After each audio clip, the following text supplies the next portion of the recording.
Malaysia's national obsession is not nasi lemak. Before some of you scream out Cina tak hormat tuan tanah or Melayu malas, it is race and religion. Malaysia is a racist society. It is the only country in the world that has institutionalized race-based political parties like the United Malays National Organization, Malaysian Indian Congress, Malaysian Chinese Association. Each of these parties serves different ethnic and religious interests, and they contribute to the ongoing torrent of race and religion discussion that goes on and on in Malaysia seemingly without end. To understand why Malaysia is racist today, you need to first understand colonialism.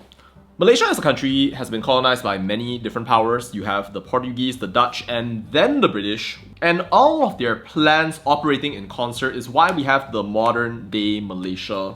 But it's probably the British fault that Malaysia is as divided as we are today. See, when the British first came, Malaya was a very different society back then. It was mostly Malay and filled with Acehnese, Bugis, and lots of other people from what we call the Malay world. But after the British came, then a lot of that changed. At the time, Britain needed tons of tin and rubber because of things like the Second Industrial Revolution and the invention of the car. So Malaya became a natural place where they could go right ahead, export tin and rubber across the entire British Empire. So they came up with a plan.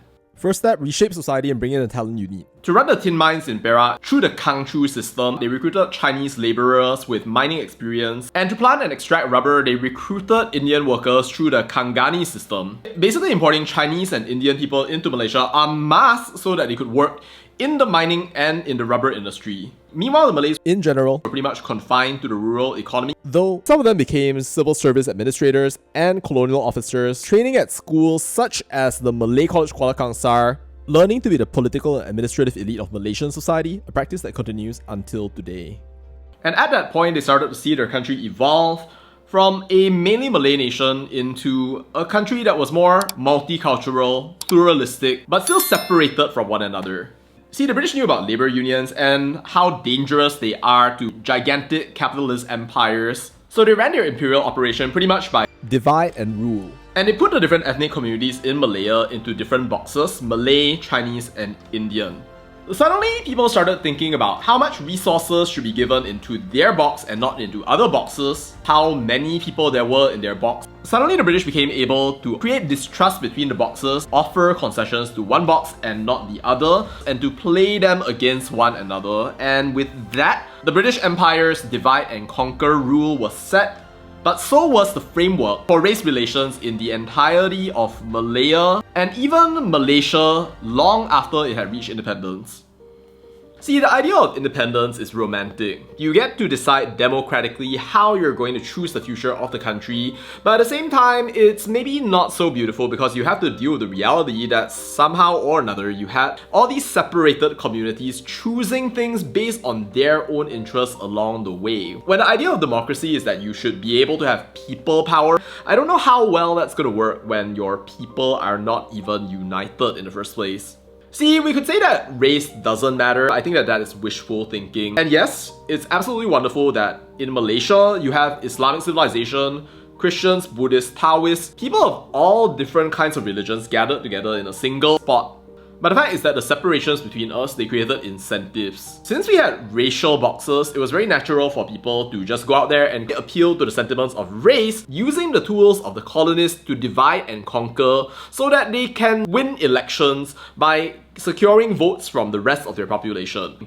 Because the fact that the Malays, Chinese, and Indians were separated from one another and didn't even live in the same places, it meant that you were basically sleeping in the same bed with different dreams, visions, and ideas of how your future should be. Add massive economic inequality, differences in beliefs, and a literal racial riot, and you have a recipe for distrust across racial boxes. As a politician, it's so easy to make use of these things because people get triggered about their race, their religion. In a situation of mutual distrust, it becomes easy to just look at superficial things like our culture, our skin color, and our names, and then say, hey, because I distrust the other guy, I might as well just go ahead and vote for this person out there who seems to understand my culture and my religion. I don't know what he's like, but he surely can't be worse than the enemies from the other box. Now, I'm not saying that politicians are the only people who are bringing these racial differences out, because a lot of us, we do them on a day-to-day basis. But I am saying though that politicians do amplify our differences because they have an incentive to do so, and they can make use of those differences to kind of drive up divides. Add to that the fact that you can make a relatively good living by becoming an MP, you don't need qualifications to become an MP, and the political environment is competitive and you're basically fighting with other people who might be using this sort of race and religion rhetoric to satisfy the people, and if what the people want is racism and hatred, then you better give it to them or you're not going to get elected. And so there it is. A tool created by the colonists, made use of by the colonized to become the new colonizers of the era. If you're a politician using race and religion rhetoric more than 60 years after independence, then congratulations. You have successfully colonized yourself and you are right in the process of colonizing other people as well. But still, matters of race and religion are things that people feel very strongly about. It doesn't mean that you're faking how you feel. Because the history, it is there, it is raw, and it is blended together with things like May 13 that form part of our generational trauma. It's not so easy to tell everybody to just throw away all of your race and religion nonsense. But the fact is, our generation was a generation that was entirely born and raised in Malaysia. And in my mind, it is ridiculous and stupid to call a Malaysian Chinese a loyalist to China or to the Chinese Communist Party, to accuse Indians of having loyalties or sympathies towards India. And whatever the grievances of our forefathers, the fact is that the sins of the fathers should not be visited on the sons. You can only play on colonialism for so long and say that it is the reason for all of your problems for a while before it starts to get old. But that is the pattern of a lot of our politicians out there. At the end of the day, I think it's important to be able to unite over shared values. The idea that we want a better future for people in Malaysia, regardless of race or religion, and to keep growing the things that we actually care about. I think that so long as we continue to look at ourselves from the standpoint of race and religion, we will keep on compromising our shared goals. Screaming about identity politics day in and day out, self-sabotaging, telling people you're trying to create a paradise for your own race while creating hell upon earth. We will underinvest in things that are important like science and technology, be steadily behind other nations,